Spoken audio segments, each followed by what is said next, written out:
and she wasn't the lead, I'd have been like, "Come Yeah. on, man." It's like, yeah, let's watch isn't Enola there Holmes. like a shitty action movie out there that we can Anna do? Kendrick's in it. Yeah, no. I'd do it if she was in it, though. Yeah. She was the main draw for me, too. Like, it's in the Sherlock Holmes universe, and Millie Bobby Brown's playing Sherlock Holmes' young sister. Like, I'm going to watch that all day. If Anna Kendrick was in it, it'd be a musical murder mystery. Yeah. And then I would definitely not watch it. Oh, man.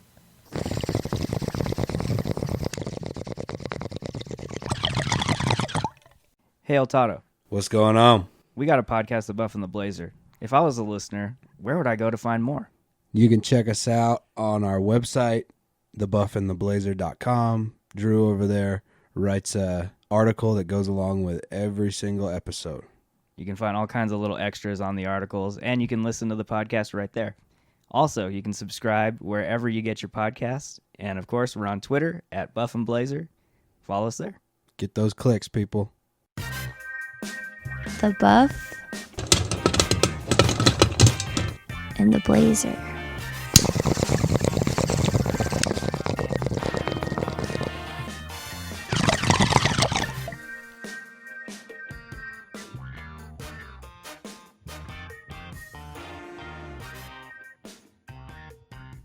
Welcome to the Buff and the Blazer, episode 41. As always, I'm Drew, and I'm here with Mr. El Toddo. Yo, congratulations on your Padres, buddy.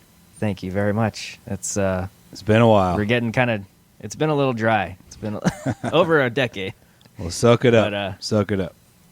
Yeah, I'll enjoy it till Tuesday. Let's see what happens. Go Dodgers. Well, I think we have kind of a delightful movie to talk about today. Pleasant surprise. Yeah, for sure. I wasn't exactly sure how you were going to react to this movie, but I'm glad to hear what you told me. Well, we're discussing today Enola Holmes, the Netflix film directed by Harry Bradbeer and starring the wonderful Millie Bobby Brown. El Toddo, what did you think of Enola Holmes? So I had some apprehension initially when it first started. I was like, oh man, this is like Understandable. a little kid movie, like a little kid teenager movie. But I was pleasantly surprised. It was really well acted and like kind of quirky from a cinematography standpoint, which I liked. Yeah. Kind of opposite of Mulan. It had a lot of great messages. Yeah. And it was surprisingly violent at times, which I really enjoyed. And we'll talk a little bit about that later too. Yeah, it was like all twisted up and like a cool mystery story, and teeny bop love, and it was a nice kind of pick me up. Yeah, for 2020, and I enjoyed it, man. Even though Absolutely. It's not my kind of movie at all, I did enjoy it. I'm not big into like mystery movies in general. Yeah, because I always find them kind of corny, but I actually really liked this one. It was intricate and well executed. Sweet. I completely agree with you. This movie it's so light and refreshing, and I think a lot of that has to do with Millie Bobby Brown. Yeah, she's a powerhouse, man. Hands down, she is like one of the best female actresses out there, and she's just kind of beginning. Her career hasn't even taken off yet, and it's about to explode. Yeah, she's building like a pretty powerhouse kind of entrance into the film world with Netflix between Stranger Things and this. Yep. And I just love her energy. I love her spirit. It comes through in this film, and it just makes it really enjoyable to watch. And like you said, I mean, I think the first 5 to 10 minutes, I was even a bit apprehensive because, like, you have that really kind of light, fluttery score, and it seems like it has kind of that cheesy pace to it. But then as soon as that happens, she breaks the fourth wall down and is just staring at the camera and starts narrating. And, like, I just love the mix of telling the story as it is, but then also breaking so she can get in with the audience, and she's also the narrator. Yeah. So it keeps you engaged throughout, and it was really fun. It was just a really fun film, well made, well directed. Yeah, I just had a lot of fun with this one.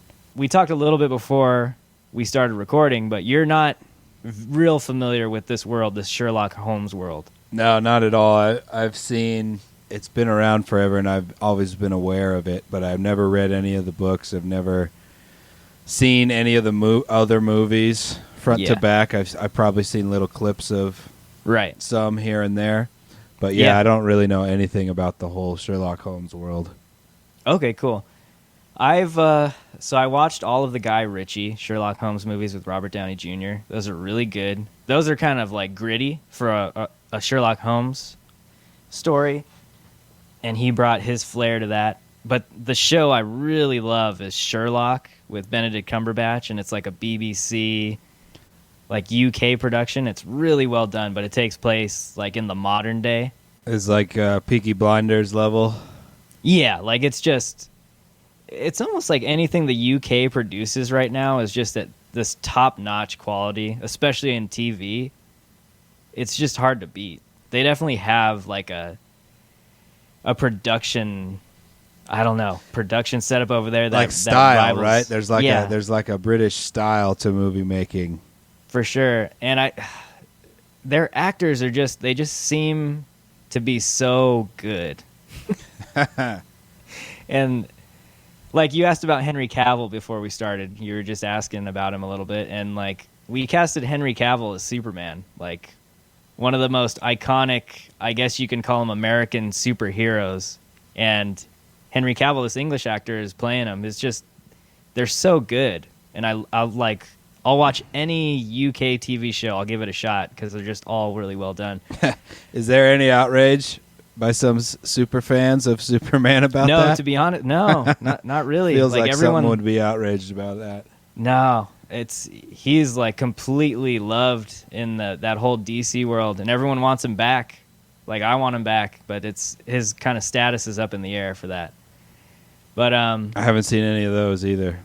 If there's more than one, I don't know. He's a really good Superman. But back to this film, anyways. Like I said, it's really well done.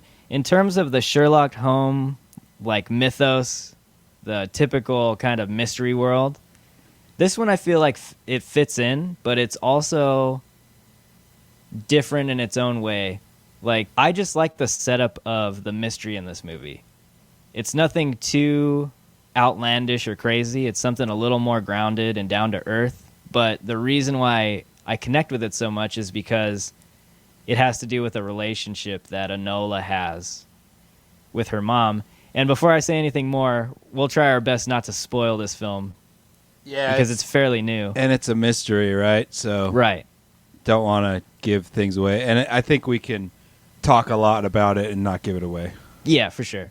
The basic premise of the story is, and it's in the trailer so we can say this, but Enola has a really close relationship with her mother. Her mother raised her on her own basically because Mycroft and Sherlock are much older and they're kind of out and about doing their own thing while Enola's a young girl. And she develops this really close connection with her mom and is really close to her. Then all of a sudden she wakes up and her mom is gone. She's disappeared. And Enola goes on this journey to try and find out what happened to her mom. And as things go along, she becomes sort of the detective herself and kind of rivals her brother Sherlock. And I don't know, that connection that Enola has with her mother, I think is the central heart of this film. Mm-hmm. And it's something that I really, really enjoyed. And one thing I noticed right away is that this film is packed with heart. It just has a bunch of heart in it. And you talked a little bit about messages in terms of like the messages this film is trying to give out. They're all really positive and important, but what I liked is that you never felt at any point that they were trying to spoon feed you messages or spoon feed you an ideology. Yeah, or, force anything upon you. Right. It was just kind of all organic and just worked in the context of the story. And I think that's what's so brilliant about Enola Holmes. Yeah, the relationship between her mother and her is like a really cool kind of way to show like these values that her mother instilled in her and all of these skill sets that her mother instilled in her, and those are like wrapped into the overall messages of the movie, and that's Right, what I yeah. really appreciated about it. Yeah, for sure. And it wasn't like good messages like deductive reasoning and chemistry and all of these like core things that kids like virtues that should be on Mulan's sword instead of loyalty. You know? Yeah.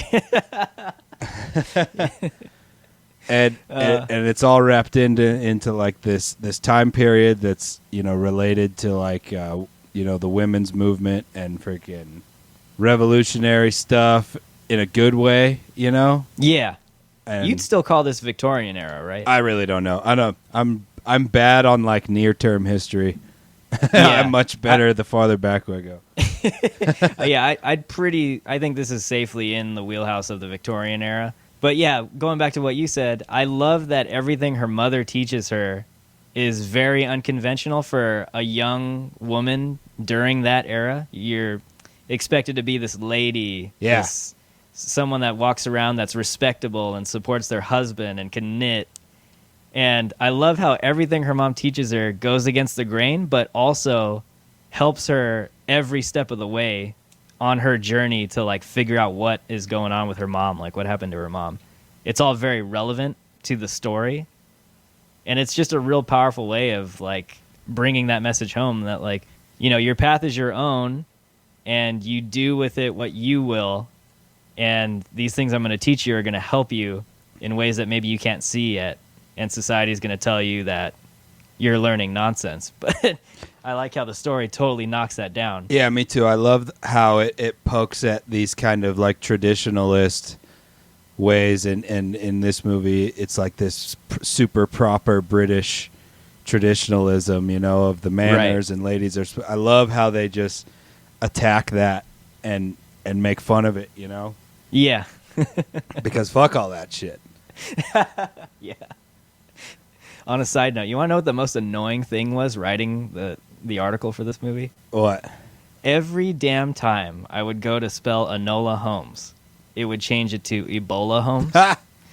So That's 2020 for you. I had to go back and check a few times to make sure I don't got no Ebola Holmes going on. That's just no to the Ebola Holmes. Yeah, you don't want to go down that road with how happy and cheery this movie is.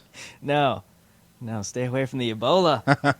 It's so well done. And I have to say, like, this kind of sounds ridiculous, but after the film ended and the credits rolled, because I had no idea who directed this film, I was shocked out of my ass to find out that a man directed this movie. Oh, okay. To be honest. Yeah, like, I was really shocked. I was like, this had to be a film directed by a woman. But no, it was directed by Harry Bradbeer, and he seems to come straight out of the television world. Like, looking at his filmography, all he's done is television. You know what that says, right? What's that? That Enola Holmes is going to be a new series on Netflix. Oh, dude. I hope so. It's gonna be, dude. That would be incredible. We're gonna get to see Millie Bobby grow up through seasons of this show. Oh, man. On the I'm old telling you, if they Netflix. did that, between Stranger Things and Enola Holmes, the TV show, she'd never have to work again in her life. Like, she probably doesn't have to work at all anymore anyways. But And then as she gets older, it'll start morphing into the hot chick kicking ass mode.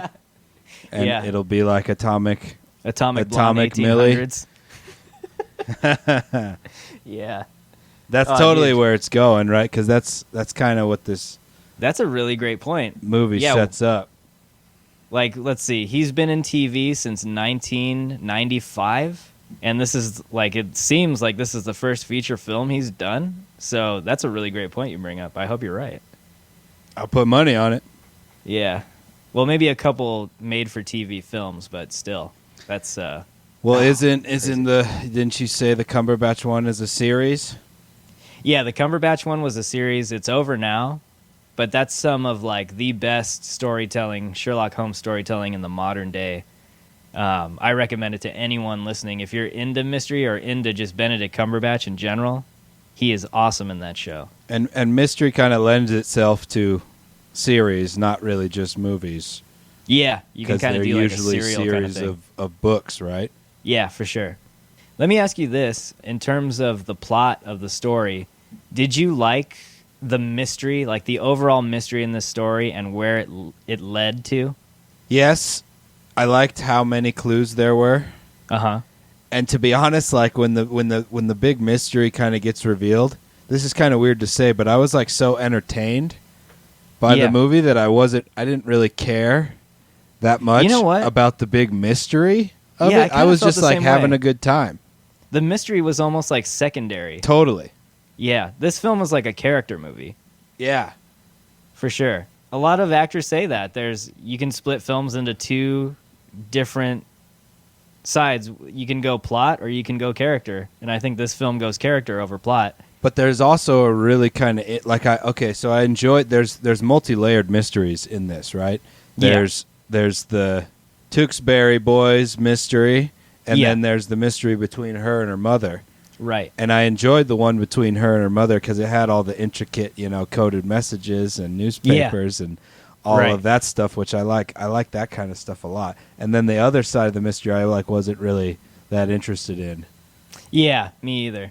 I guess what was cool about that, though, is she just kind of put herself in that position because she's like, I need to help this guy because... Yeah, and I will He's in say, trouble. though, but all of the sweet, violent parts of the movie came out of that side of the mystery. Yeah. And I enjoyed those a lot, too. Okay, let's talk a little bit about that because I was shocked during some of those like action hand-to-hand sequences. Yeah, man. Like, didn't at one point she get like butted in the face with like a rifle? I think it happened just- multiple times. Yeah, she gets like thrown around, bashed into walls. It's a very action-packed, gritty fight style in this movie. So, Bern Gorman, the dude who plays the brown bowler hat, Yeah, Linthorn, the classic villain-looking guy. yeah, he has like straight up fight scenes with Millie Bobby Brown. Yeah, Like literal, like their fight scene at the Limehouse or whatever. it looks like he's trying to kill her. And that's what kind of caught me off guard. I was like, "Oh, this has got a little more grit than this kind of bubbly 17-year-old girl story." Yeah. It was kind of cool. It kind of like really kept me engaged. Yeah, like up to that point, you're like, oh, this is a cute movie. Oh, shit. Yeah. Yeah, that's exactly how I felt. I will say I love the part where she's getting like her head forced underwater in the barrel. Yeah. I have a little snippet of a video clip on the article this week for that moment. It's pretty cool. Sweet. But yeah, it's it's kind of cool. So you got those hyper violent action scenes, but they never feel like they take you out of the film. They all feel like they're what's the best way to put this? I guess the tone in the action sequences matches the overall tone in the film too, because while it is kind of lighthearted and fun, there is a groundedness to the story, Yeah. and it's something that's believable. And I just like the intensity with the action And it's kind of weaved, sprinkled in throughout. yeah, and it's weaved in really nice to the plot because it's Yeah. not like just throwing violence in there for violence. Right. It all makes sense in the flow of the movie really well. Yeah, for sure. So yeah, I think just overall it's very well constructed and very engaging. But it's Yeah. I wasn't in like full figure it out mode at all because I was kind of having fun. Yeah, me too. Like on the movie we did a couple weeks ago, I'm thinking of ending things. Like that movie's so weird that you get thrown into figure it out mode pretty quickly. Yeah, yeah, And this one, you figure it out with her, right?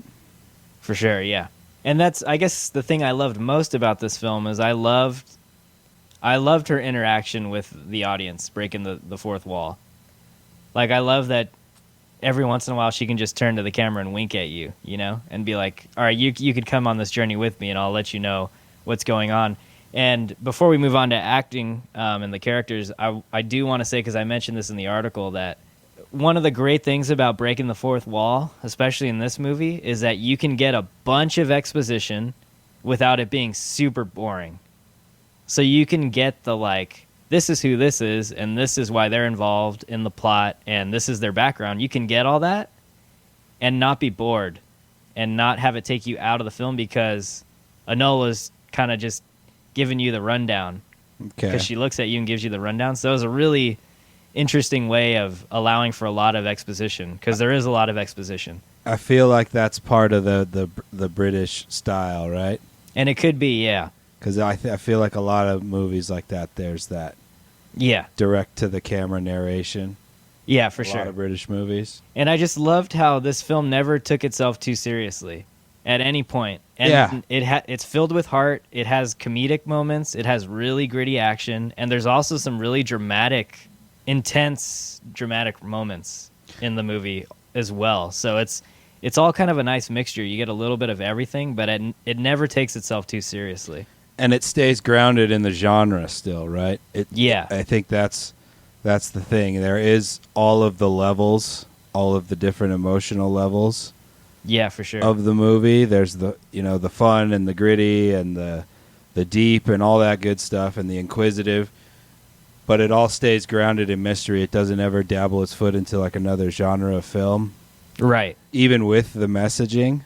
Yeah. Which kind of the movie we did last week kind of muddled the two a little bit Yep. between Yeah, for horror and drama. Yeah. So, yeah, it's in its lane, but extremely versatile or extremely layered within that lane. Yeah, for sure. No, I agree 100%. And I think that's why this film works so well. It's probably breaking some numbers, right? I imagine. Oh, on Netflix Kids, it said it was already top 10. It's probably huge with kids, right? Yeah. Yeah, it's there's a lot you can point out in this film that makes it great, but I think one of the most important pieces of this film that make it great is Millie Bobby Brown. Yeah. Let's talk a little bit about the cast here. Well, we got to start with her because she's, like I said before, a powerhouse. Yeah.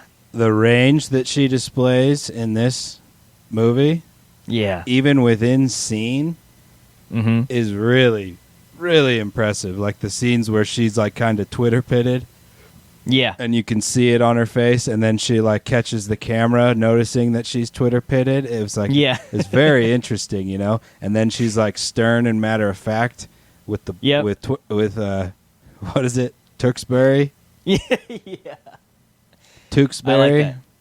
Yep. That one scene I'm thinking about when they're in the little room that she's rented, sitting on the bed and like trying to figure out their next move and all that good stuff.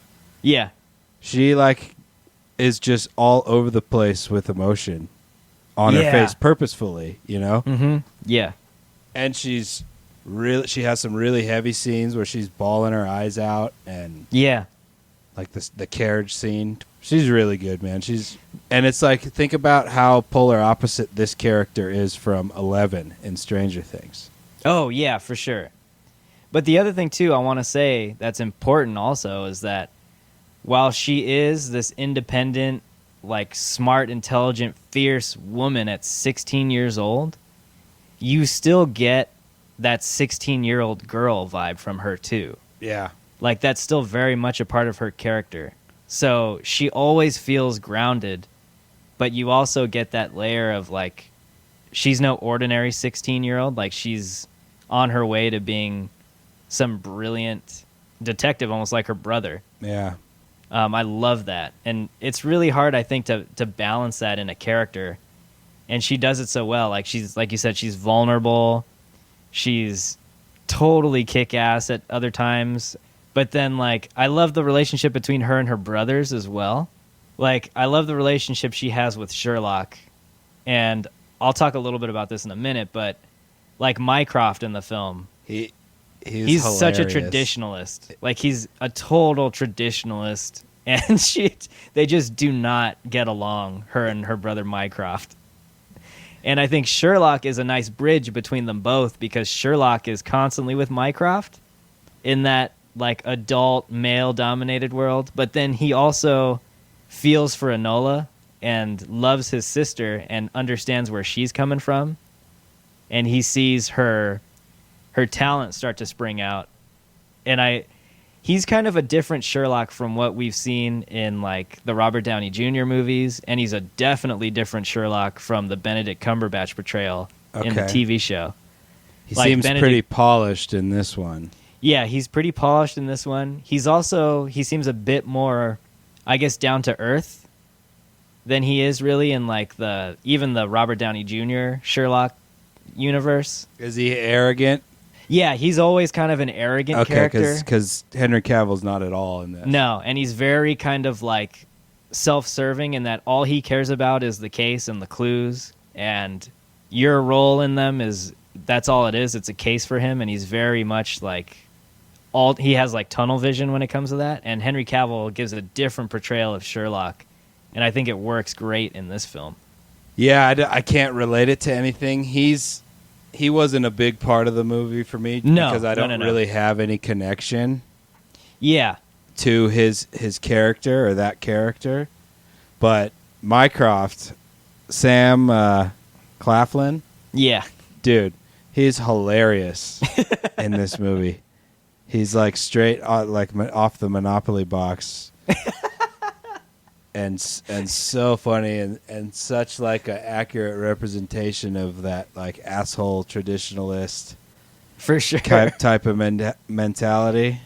Yeah. He was actually one of my favorite parts of the movie just for how I see people acting like that and I consider that ridiculous, like, you know, and how he considers the way Enola acts to be not proper. It's like I have the opposite opinion on that. If I met a guy who was acting and talking like that, I'd be like, something's up with this guy. What's going on? Like, this is too weird, you know? His character in this film is like the epitome of the 19th century, like, English gentleman. It's English asshole, dude, not gentleman. It's like, oh, God. It's hilarious. But, yeah, I guess it's important to point out that this film is kind of like, it's all about relationships in this film. And it's about Enola's relationship to her mom, her brothers, to her relationship to Sherlock in particular. Even with Tewksbury, her relationships all around and how they cause her to interact in certain circumstances and situations. They kind of shape and mold her to use what her mom taught her to adapt in every situation. And like, I think that's why this film is so enjoyable, is because you're invested in those relationships, like, right from the beginning. And that's why you can watch it and not care about the mystery, because you don't have to. And it's kind of just a cherry on top. Yeah. Yeah, and it's all so well acted. Louis Partridge plays Tewksbury. Yeah, he's great. And then Eudora Holmes. Yeah, Helena Bonham Carter. She's always good in whatever she's in. So she has like a cult following, right? She's like for sure. She's on like the Tim Burton Mount Rushmore. Yep, she's on the Tim Burton shortlist for for everything. Is she in Fight Club? Yes, she is. That's what I know her from the most. Yep. She's in Fight Club. Her filmography is ridiculous, but yeah, like, she's awesome. In almost any huge film you've ever seen, she's been in. It's incredible. I love her character in this too, like a super smart, super freewheeling, almost like a century early hippie mom. Yeah, yeah, for sure. And I love all of her like revolutionary activity and her little anarchist kind of vibe, dude. I love it, man. Yeah, for sure. Oh gosh, I mean, I'm trying to go through here, look at some of the other characters. Oh yeah, Lestrade, Adil Akhtar. He doesn't have a huge role in the film, but Lestrade's one of those huge characters from the Sherlock Holmes world. Oh, he is? Yeah, he's like, he works at the police department or whatever. Like the head law enforcement agency is that it's always like kind of unofficially hiring Sherlock on these cases and consulting. So yeah, it was cool to see Lestrade in there. He has some wicked facial hair. Yeah, he did, huh? Like the most wicked chop stash I've ever seen in my life. Yeah, it was pretty gnarly. Oh, I got a question for you. Yeah, what's that? Susan Wokoma, she plays, Edith? Edith, yeah. Was jiu-jitsu invented back then? You know, I don't know. And I was also curious to know that. Because I that's thought it was like a cool element. I thought it was a cool element too, but that was like the only thing where I was like, I don't know if that's period. You know, I think that might be something else. Yeah. Yeah, I don't know. I thought that was really cool too, and it's incorporated in all of the fight scenes. It seems like. Oh, that's Brazilian jiu-jitsu. Yeah, because it's like grappling, right? Almost. No, I was just thinking in terms of like the martial art. I'm trying to look it up. Yeah. Okay. But yeah, she was a really cool character too. But here's another thing I wanted to ask you. What year is it set in? It's like somewhere in the mid 1800s. Yeah, something like that. I don't think they give you a specific date, but if you had to like pinpoint it somewhere, yeah, probably in there. Okay. Like either mid 1800s or the latter portion of the 1800s. Yeah, because I was trying to think about my knowledge of certain technologies, Yeah. and like I said, I don't know anything in like the near history. Well, like Miss Harrison has her little motor carriage thing. Yeah, that had me thinking too. I was like, well, when the hell did some type of little motor cars come out? I have no idea. Yeah, but then the way it's constructed looks like that's not in the 20th century. I don't know. I don't know. It's cool though. Yeah, it's pretty sweet. But yeah, I think it's fair to say Millie Bobby Brown is the heart and soul of this movie. She makes it enjoyable. And to be honest, that's the whole reason I came to watch this movie is because she was starring in it. What do you think? Is Stranger Things over? It's not over yet. Oh, it's still going? Still going. I gave up. I don't know if it was season 3. Mm-hmm. I stopped watching it for some reason. You know, to when be honest, it was like they all usually... super 80s. Yeah. Is that season 3? Yeah, I mean, the whole show's kind of 80s, but I think they go really hardcore into the 80s culture in the last season, like season 3. Yeah, and all the tots are like older. They're a bit older now. Mm-hmm. Yeah, I don't know. I bet she does something pretty cool. Yeah. Really soon. You mean before Stranger Things? Oh no, I have no idea. I don't know what like the time frame is, but I'm just thinking in terms of like what Netflix does, you know. Oh yeah, yeah. She definitely has an in at Netflix, I think. But yeah, she's so good. She's so good. Powerhouse. Do you think she'll get any awards For this movie? Yeah. Probably not, because these movies are never on the awards show radar. Yeah, I was gonna say, do kids ever win awards? Oh yeah, they do. They do. But they're usually in those really artsy, dramatic movies that like usually only the Academy sees. It's not really on the radar of anyone going out to just go for a Friday night flick or anything like that.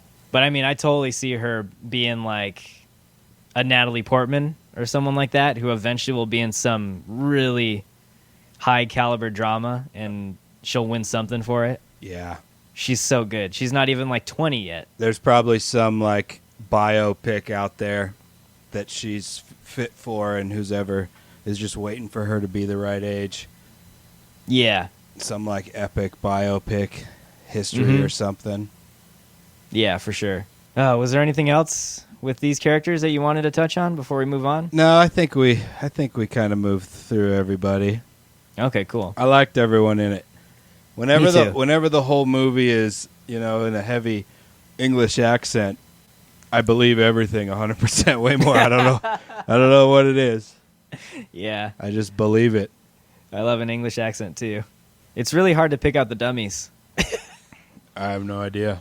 All right, well, let's talk a little bit about, I guess, the technical aspects of the movie, like the artistry, cinematography, the look, the effects. I want to start off by saying, before I get into like specific shots, the set design in this whole film is amazing. Yeah, a lot of it looked like it was shot at some pretty bitchin' manners over there, huh? Yeah, either that or it was just really well designed on a soundstage.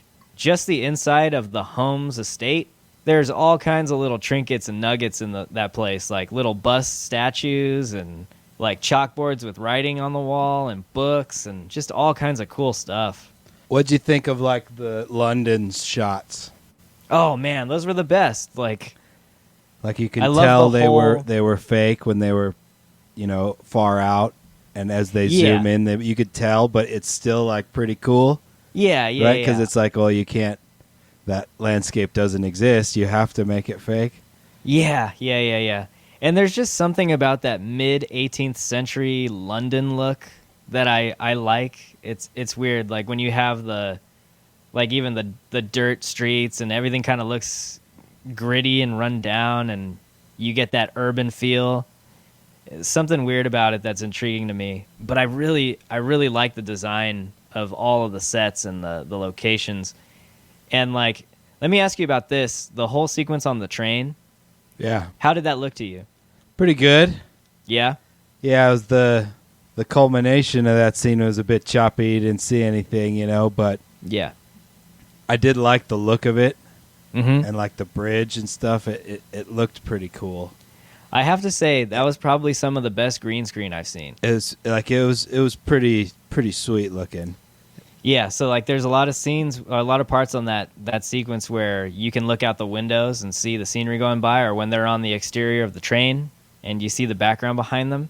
Like I guess I was just confused because I was like expecting that to be somewhat like I thought maybe they were just on a train that was slowed down and then they sped it up. That's all green screen, man. And like I was looking at the behind the scenes, that's some of the best green screen I think I've seen in a while. Like it looks so well done and realistic. So like the part when they come out of the front cart and they're between the engine and the Yeah. main cart, all that's green screen. Yeah. Fuck. And like when they're in the train cars, Yeah. those windows are green screen. Like Wow. I was really surprised. I was like, man, of course they're green screen, but I just didn't see it. Yeah, it didn't even kind of come across my head that it was a green screen. I thought Yeah, they me were either. on a train. I thought the background, the backdrop Yeah. might have been fake, Right. but I thought there was really a train. Yeah, that's what I thought too. Yeah. And it was all on a soundstage. That's pretty cool. Yeah, it's crazy. I think we've reached a point, at least, like not so much with CG effects, but when it comes to green screen, I think we've reached a point where you can't really tell the difference anymore. And this was a good example of that. I was really blown away. I was like you. I just thought, I didn't think twice. I was like, they're on a train outside somewhere. That's crazy, man. So yeah, that was really cool. That was really cool. I liked some shots in the movie that Mhm. involve roads and like rows of hedges. Like Oh, yeah, when yeah. they show up to the house Mm-hmm. at the end, Yeah. and there's like that really nice symmetrical composition shot. Yeah. Yeah. Yeah. I like those a lot. Yeah. Those are cool. What'd you think of like all of like the cardboard cutout stuff in the beginning and Oh, the end? yeah. Okay, I'm glad you mentioned that because I wanted to bring it up too. I loved all that stuff. All of like the transition title stuff, or like the chapters, or like what is it? Step 1 of her Phase. mystery checkbox. Yeah. Phase 1, phase 2. All that stuff was so cool, and it matched the vibe of the movie. It's like it brings like a flavor of like modernism to the story in the Victorian era, and I thought it was really cool. It's kind of like quirky in a Wes Anderson kind of way. So I just thought of something. What's that? You know how they have those movies where you make the choices now? Like those interactive movies? Oh yeah, I think I've heard of those. I've never watched one myself. They could do these mystery movies with her like that, and you got to solve a mystery.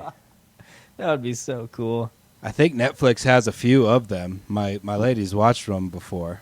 Really? Yeah, where like a scene happens and then like a text box comes up and you have to make a choice. No shit. And then there's like another movie behind each door, and like you get to choose the route of the movie. oh, that is so cool. They should do If that you ever- with this if they make it into a series. Like a Oh. think about how cool and how kind of interactive they would be to like be going with the message that they're pushing of like Yeah. empowerment and being inquisitive and figure things out for yourself and Yeah. being intelligent and all that stuff. That would be so cool. That would Like be I pretty could see cool. them doing that as a special or something. Yeah. That'd be super cool. Yeah, if you ever find out the name of what that is, I'll yeah, ask. shoot me a text, man. That's so cool. I don't know. I think it was really bad. Whatever that. Oh, yeah. That she watched, because it was like a horror or something. Like, I remember as a kid, the Goosebump books that where it was like, you know, turn the page, whatever, if you choose this. Like, I remember those as a kid. I didn't know they had the movies like that, though. You know, I had a bunch of them Goosebump books. I think I only read like half of one. Yeah, I was kind of the same. I don't know. I didn't read a lot as a little kid. Yeah, me either. But I bet there's lots of kids that do read and love this type of like genre, this like mystery genre. It's a fucking it's a goldmine character, right? It is, because there are just a bunch of stories, and I think this movie's even based off of a book, Enola Holmes. But I want to say that would it's make not sense. connected. It's not connected to the original like Arthur Conan Doyle stories. But I think it's based on a book. Yeah. But yeah, a lot of times. Let me ask you this: do you think this story, because like the BBC Sherlock Holmes, right, takes place in the modern day? And a lot of people argue that you can't really do Sherlock Holmes in the modern era because of just the complexity of society these days. Like, mysteries aren't that simple anymore. Do you think that Enola Holmes, this story works because it's part of that Victorian era? Or could you see this working in the modern day as well? I think it would be more of a gold mine in the modern day. Okay, yeah. Just from like a strict cha-ching standpoint. I think it would make a lot more money in a modern context. Yeah. Because it kind of has a modern feel to it, even though It it's does. set in that time period. Yeah. But it works fine as this, too. Right. I think that's kind of what's unique about it, is it's set in the Victorian era with the modern day flair to it. and Totally. spin. And I like that. Like a 2020 sarcasm yeah, is exactly. very present in the movie, and I like that. Exactly. Yeah. Complete random question. Okay. Was there a particular wink or look at the camera that you liked from Millie Bobby Brown? The most? Yeah. Yeah, and it's probably your gift that you have in the article. Okay. Does that answer your question? I think so. Okay, yeah. Yeah. And I think it's the same one that I'm thinking of. Yeah, it was sweet. There's a video clip about it. Oh, about filming it? Yeah, she talks about it. Oh, cool. Specifically. Yeah, she was pretty stoked about it. I'm going to watch that. Yeah. Oh, and I think I mentioned already, but the shot where her head's underwater and you have that perspective looking up at her. I Yeah. love that moment. Yeah. That was really good. Yeah, the effects, I think everything is just top notch in terms of the production. Really, really well done. Yeah, there's nothing I could complain about. Yep. And like one of like the climax scenes of the movie with the shotgun and like the hallway filled with all the artifacts. Yeah. That was pretty cool. That was cool. I love that he was just blasting shit, man. Yeah, that dude was menacing, man. Yeah, like his violence had like a weight to it, right? Yeah. His intentions gave consequence to the movie that kind of like made you engaged a little more. Yeah, it wasn't like, oh, they're gonna save the day, everything's fine. No, that guy was out to kill some kids. And he could easily be portrayed as like the doofus kind of hitman. yeah, Like the Home Alone like the idiot cheesy, burglars. stupid. Yeah. But he's not like that at all. No, And I like he's just that a straight up they like made hitman. his character pretty serious. Yeah, yeah, that worked really well for me too. Really good combination. All right, let's talk a little bit about score. Now, I think the score is what threw me off a little bit here. I didn't like it. Okay, I mean, I get it, Mm-hmm. but it there were parts- takes away from it a bit. There were parts that I really liked with the score, and then there were parts that made me think that I was about to be sold something I wasn't, or sold something I was expecting, which was like this young preteen girl movie. So in the beginning, that like frolicking score that's playing while she's riding her bike, I'm like, oh no. I thought this movie was going to be a little bit cooler. It kind of threw me for a loop a little bit. I was like, oh man, So I think the score there I wasn't a huge fan of because it was just a little too jaunty and like a little too playful. It almost feels like a misdirection now Yeah, for sure. because And the movie does have some weight to it. Yeah, But I yeah, was yeah. like the same as you when it started. I was like, man, fucking, this movie's gonna suck. You know, like I was not into it. Right, I was there with you. But then I loved all of the score with like the dramatic moments between like her and Sherlock or like her and her mother. I liked all of the light pieces, the ones that were a little more in the background. And some of the action stuff I thought was pretty cool too. Not too bad. Yeah, it was all just kind of really spot on. I will say like spot on in terms of not that I liked it a lot, but like kind of what you would expect. Yeah. And there were some of like the mystery parts of the score that I enjoyed. Uh-huh. Like some yeah. of like the intriguing little weird, not carrying a bunch of emotional weight, but like Right. I thought those parts of the score matched really well. Yep. Yeah. But like the dramatic stuff and like the quirky teeny bop stuff, not that into it. yeah. I think I'm in Definitely total knocks agreement it with you. down a little bit for me. yeah. Yeah. All right. Yeah, I think I'm right there with you. All right. Well, I think we've reached that point in this show where we can talk about our love and hates. Let's start with you. I love that the movie started me off thinking like I was really going to hate it and then Yeah. kind of turned it around really good and I really had a good time. Yeah. You know, like how much it surprised me Mm-hmm. at how kind of fun it was and how much of kind of a pick-me-up good time it was. Yeah. Considering the circumstances are in the world right now. Yeah. Yeah. It was a nice pick me up. That's what I love the most. That it Sweet. made me think I was going to hate it right in the beginning, and then I really liked it. Okay. And then cool. I didn't really hate anything, but my least favorite part of the movie was the score. And it just like at some parts it was just way too on the nose. yeah. Yeah. What about fair you? enough. Fair enough. For me, it's no secret. I love Millie Bobby Brown. This film, I think she is the perfect casting for this role. I think, she was meant to be in this role. And I hope we get more of these, whether they're more movies or a series. I want to see her in this role again. Make love a bet? Yeah. Which side do you want of it? Because I think it's going to happen for sure. Yeah, I don't know. I mean, I would almost bet against it just because my hopes are so high. $50. But, I'll give you 2-1 odds. All right, $50, and All I'll right. put it into the show. Virtual shake. Yeah. All right, here we go. Yeah, so I love Millie Bobby Brown. She is like the heart and soul of this movie. I love her as an actress, and she was the reason I was interested in this movie. In terms of hates, there's not much I hated about it other than like one or two little aspects of the score. And while it wasn't a hate, I would say that this depiction of Sherlock, even though he's not a main character, was very different from the Sherlock I would have expected. And I think it would have been interesting to see maybe the traditional Sherlock-type character, like the one we see in the BBC show or even the Robert Downey Jr. Guy Ritchie movies. But I think for the context of this movie, his demeanor matched Enola and what her role in the wider story. So, yeah, it wasn't a hate, but it was just an observation.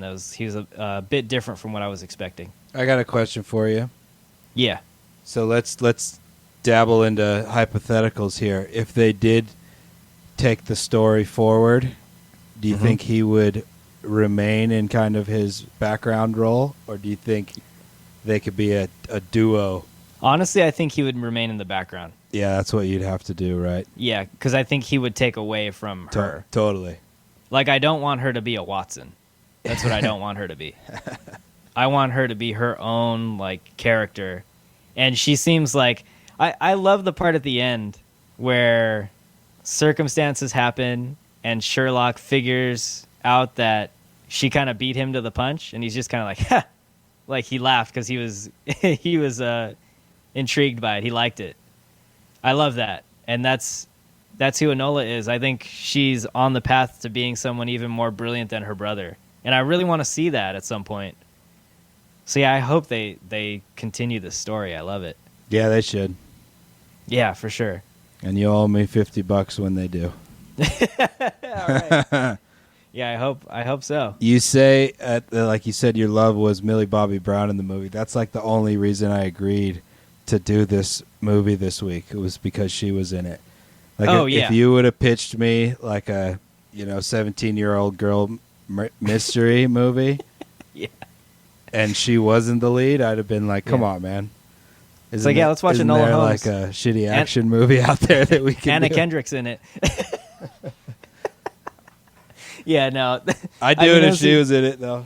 Yeah, she was the main draw for me too. Like, it's in the Sherlock Holmes universe, and Millie Bobby Brown's playing Sherlock Holmes' young sister. Like, I'm gonna watch that all day. If Anna Kendrick was in it, it'd be a musical murder mystery. Yeah. And then I would definitely not watch it. Oh man. Yeah, I think for a bonus episode, one of these days, like, we're gonna have to do like a Cats review, like 2020. I've told you. Traumatized from musicals, man, and Cats is one of them. Parents took me to see. I'm serious. I was like 6 years old, and we went to see Cats in the theater in Wilmington, Delaware, and it scared the shit out of me, man. I had like nightmares about cat people coming up my stairs and peeking around the stairs into my bedroom for like years, man. Like, until I left the East Coast and moved away, I had nightmares about that shit. To be fair, though, that just sounds terrifying to me, even. Yeah, man. Yeah, I'm not a big fan of the cat people myself. And it wasn't like I went to the theater with like my parents and another friend of mine and their parents, so me and a friend could like, make fun of it. I just went together with my parents and like sat quietly and soaked it all in, and I don't understand any of it, because I was 6 years old. All it did was scare the shit out of me. Oh man, yeah, that's pretty traumatizing. All right, maybe we won't make you relive those horrors. No, we should, because that's funny. All right, well, when it gets real dry, we'll do that. Cats, the new Cats. Let's do that. Yeah, that'll be amazing. All right, man. So where does this rank on your bongo meter? I'm gonna give it 4 bong loads.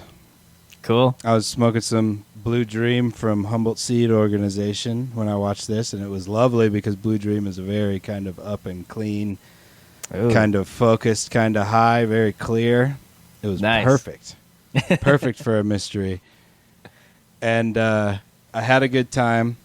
It's not like a $5 type award winner. Yeah. But I would have given it a 4.5. Not bump it up for the score a little bit, but the score, I'm gonna knock it down a little bit. Okay, cool. What about you? I'm right on the same page with you. I'm giving this one a solid 4. I had high hopes for this movie, and I wanted it to succeed because I really like Millie Bobby Brown, and I'm glad that it's getting such good critical response. And the fans they seem to like it too. So 4 buckets of popcorn from me. It's well made, well directed. It's wonderfully cast, and I love the artistry of it too. It's a total package of a film, and I think a lot of people are going to get enjoyment out of it. Fucking A. And it's free to watch on Netflix if you subscribe to Netflix. Yeah, or you got a password. Yeah, for sure. Yeah. It's got 91% with critics on the tomato meter. Okay. That's pretty good. Yeah, that's solid. 145 reviews. Yeah. Yeah, it's a keeper for sure. Would you recommend it? Absolutely. Yeah. I would recommend this. I think it's a wonderful family film, but I think there's also things in here that adults can get out of it too. It works for a lot of different people, I think. Just to have a good time, man. Like I would have no interest in a movie like this, but I had a good time. I was right. I watched it and had a blast. And it was like 2 hours of a good time. I didn't care that it was too long. It wasn't like I wanted it to be over. And it's on Netflix for free, so freaking watch it. Yeah, for sure. No, there's going to be a lot of people who can get different things out of this movie, and it's a nice, uplifting story, and it's Got about good relationships. messages for your kids if you got kids out there. For sure. So yeah, I think that's a solid recommend from El Toddo and I. But yeah, man, that's I don't really have much more to say about Enola. I really liked it. It was really good Cool. and fun. That's been episode 41 of The Buff and the Blazer, and we discussed, as non-spoilery as we could, Enola Holmes, starring Millie Bobby Brown, and we definitely recommend it for everyone out there. Give it a watch on Netflix, and we hope you guys have a great week, and we'll catch you on the next episode. Have a good one.